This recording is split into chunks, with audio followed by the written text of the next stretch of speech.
alguém tão importante para Deus.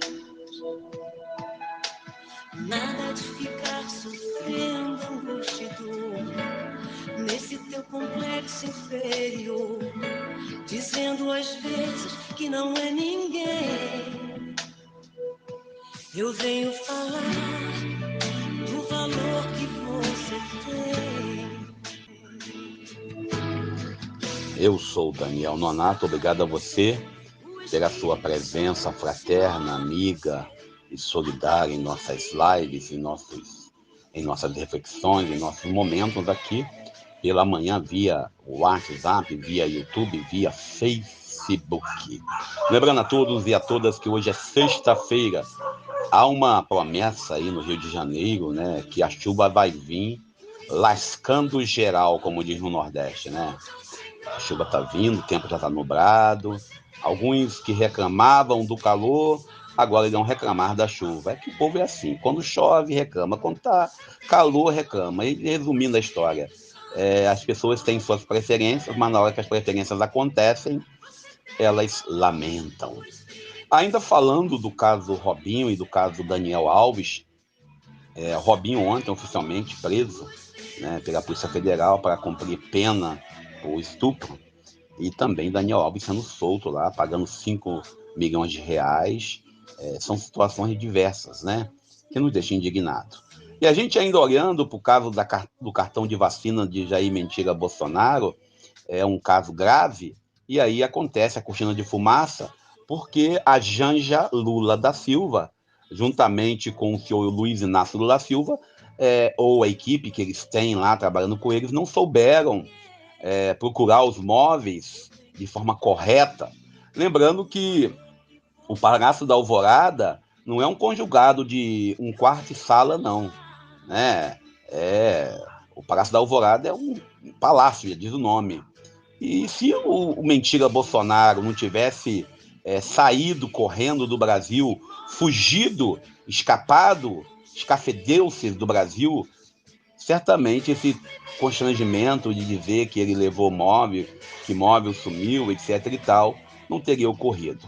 Na história da Pátria Mãe Brasil, eu não recordo, desculpe meus irmãos historiadores, se eu estiver errado, um presidente que fugiu para não passar a faixa presidencial de forma democrática. Foi o único caso que o presidente meteu o pé para não passar a faixa para os demais amigos, né, para o seu sucessor. É o único caso, porque política é tudo amigo. Você veja, por exemplo, Luiz Inácio Lula da Silva e Geraldo Alckmin eram inimigo, vivia lá o pessoal do PT chamando o Alckmin de chuchu, de coxinha. Hoje, Alckmin, inclusive Alckmin, é vice-presidente. E você vai vendo aí que aqui em Japeri, por exemplo, nós tivemos um momento na história em que Carlos Moraes e Barcelos eram inimigos, depois estavam na mesma chapa. Então, às vezes, nós que estamos aqui na base, que somos idiotas, desculpe, mas o termo é esse, que ficamos brigando entre a gente, magoado, e já está na hora de a gente superar isso. E não adianta com o discurso de o pessoal que estava lá no dia 8 de janeiro era inocente. Não, senhores, não tem inocente. E falando em inocente, Jair Mentira Bolsonaro celebrou, né, a votação no Senado do fim da saidinha dos presos. Eu, particularmente, acredito que aqui em nossa rede, em nossa caminhada, poucas pessoas ou nenhuma pessoa é a favor da saidinha. Embora a saidinha, que o pessoal chama com esse termo, seria uma opção do preso se ressocializar na sociedade. Ou seja, é uma chance do preso ir devagarzinho, sendo inserido, saber o que é bom. Só que, infelizmente, muitos, não é poucos, usam essa saidinha para cometer mais crimes. Então, a saidinha é algo que eu acredito que ninguém vai concordar com ela mais, poderá perder o sentido pedagógico de reinserção no sistema social, na sociedade. Aí eu falei no Twitter do Jair Mentira Bolsonaro, Bolsonaro logo na sua vez, né? Ele apagou, não sei porquê, né? Porque na vez dele ser preso, acabou a saidinha. Coitado do Bolsonaro. Vamos nós! E pior não é isso, o pior é o fanatismo. Nós, tanto na direita como na esquerda.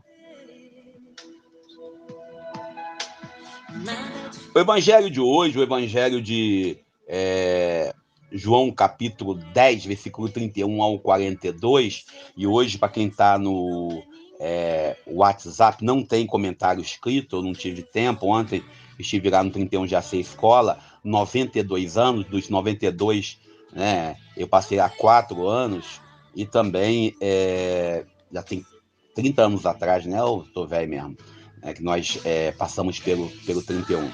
Aí, nesse caso aí, a gente olha para esse contexto aqui do evangelho de hoje. Jesus continua, ontem no capítulo 8, Jesus falava, né, no final do capítulo 8, sobre quem ele representava, né, quem ele era, eu sou. E aqui agora ele começa a falar sobre o Pai. Esse evangelho de João, ele tem uma primeira parte, Jesus se apresenta, ele fala quem ele é, ele apresenta a sua natureza divina. Quando começam a questionar no capítulo 6 se ele não é filho da família dele, não mora aqui com a gente, ele apresenta a si mesmo. Depois, no capítulo 9, capítulo 10 em diante, começa a falar da sua relação com o Pai, né? E aí começa a apresentar o Pai. Ele chega no capítulo 10, João 10, 10, ele fala, olha, eu vim para que tu tenha vida, vida e abundância. Pronto, parou aí. Aí, por que ele veio? Agora ele fala como é a relação dele com o Pai. E ele apresenta aquilo que a gente aprende no contexto histórico. Ele apresenta que o Pai, aí o Pai, não o Pai, como diz aquele outro, como já disse outra vez, o Pai, ele tem uma profunda relação com ele, uma relação de unidade. Mais à frente, ele vai falar do Espírito Santo e vai falar do Paráclito que virá, e mais à frente ele vai falar que ele e o Pai são um. Interessante é que nós estamos celebrando a última sexta-feira da Quaresma. Semana que vem já é a sexta-feira santa. A gente que tem o costume de fazer jejum, a gente que tem o costume de fazer o momento de meditação, contemplação na sexta-feira, essa é a hora, dentro do tempo forte da Quaresma. Somos chamados, nesse evangelho de hoje, a apresentar nossas boas obras. E Jesus fala, apresentei-vos muitas boas obras da parte do meu Pai. Ou seja, quais são as boas obras que Deus tem feito em nossa história, em nossa caminhada? Os judeus, os fariseus, mesmo com toda a teologia, com todo o histórico, acredita somente naquilo que está dentro do seu curral, dentro da sua linha de pensamento. O evangelho de hoje ainda traz para nós uma reflexão sobre quem somos nós. Jesus fala, eu sou, no evangelho de ontem, e hoje ele fala, quem é o Pai? Jesus traz para nós, nesse evangelho, uma meditação que ele só faz aquilo que o Pai quer. E, da parte dele, ele se coloca sempre assim, que aquilo ali já era pedra cantada. Os judeus, os homens que estavam ali, aqueles que estavam religiosos no momento histórico, já tinham julgado e condenado. Não havia como nós, e eu falo nós, revertermos o quadro. A gente, quando recebe, ou quando nos rotula, ou quando rotula alguém, por seja o que for, tudo que a pessoa fizer vai ser visto como algo assustador. E eu digo isso a vocês com toda a certeza, e eu particularmente, Daniel Nonato, dentro da minha caminhada, minhas posições são radicais em muitos espaços que eu passo, eu questiono algumas coisas. E nisso aí, às vezes, a gente é rotulado disso ou daquilo. Eu lembro de uma assembleia que eu estava na mesa coordenando esses dias, e alguém falou assim, pare de ser ditador, quando eu estava simplesmente cumprindo o nosso regimento interno e a nossa decisão que foi feita em reunião do organismo da presidência e do colegiado. Mas alguém gritou lá de baixo, para de ser ditador. Falei, tá bom, para atender aí, para mim não virar ditador, vamos fazer a votação agora. E nós devemos ter essa consciência de mudar para evitar esses rótulos negativos. Bom, eu paro por aqui, estourei o horário hoje, sexta-feira, que Deus nos abençoe, que nos ajude, para que possamos ser fiéis ao amor de Deus, nosso Pai, e ao nosso irmão Jesus Cristo, Jesus de Nazaré, e ao Espírito Paráclito. Eu sou Daniel Nonato. Nada de ficar sofrendo angústia e dor nesse teu complexo inferior, dizendo às vezes que não é ninguém. Eu venho falar do valor que você tem.